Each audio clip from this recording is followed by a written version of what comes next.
Hello, everybody from Washington, D.C. I've been here for a couple of days. I spoke at the Americas conference at Georgetown yesterday on the state of global politics and the future of Europe. And I basically said at that conference that Europe is faced with a pivotal set of choices moving forward. In fact, the next 5 to 10 years will be extraordinarily definitive and defining of the future of Europe and the state of European Union integration. And this is true at least for three issues. One is the fracturing of international trade and economics because of the tariff war, issues of geoeconomic risk, the reshoring, nearshoring of supply chains and investment patterns. This is a big risk for Europe. The trade to GDP proportion of the European economy is 90 odd percent. So trade is very significant for Europe. So this fracturing and this complication to international trade is a big risk to Europe. And one of the things that Europe can do is to deepen its integration, perfect its single market. And Mario Draghi and Enrico Letta have insisted on this over the past few months, that if we were to perfect the single market, we would be able to continue to grow and be competitive, and we would be doing away with barriers to trade that Draghi has estimated at the moment are about equivalent to a 40 odd percent tariff on the trade of goods within the European single market and upwards of 100% on services.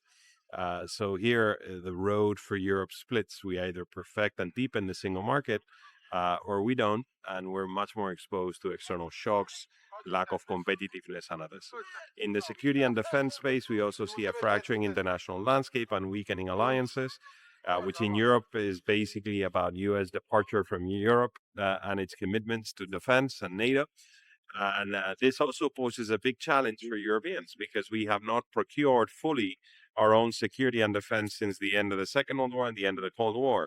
So again, the path for Europe splits. We either foster and fully integrate our common security and defense policy in the next few years, and we do common planning, common procurement, we build a common command and control structure in Europe, or we don't. And we remain divided and ineffective and inefficient in our spending in security and defense.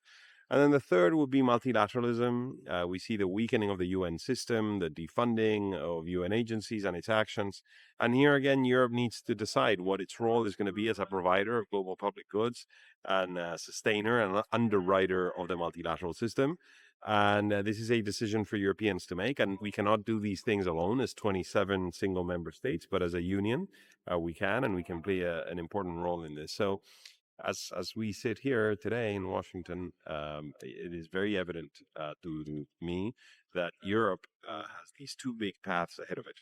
One leads to further integration and to relevance in international politics and economics, and the other leads to the splintering, the weakening of the European project, and of Europeans becoming the subjects of others' foreign policy rather than the actors and the crafters of relevant international politics.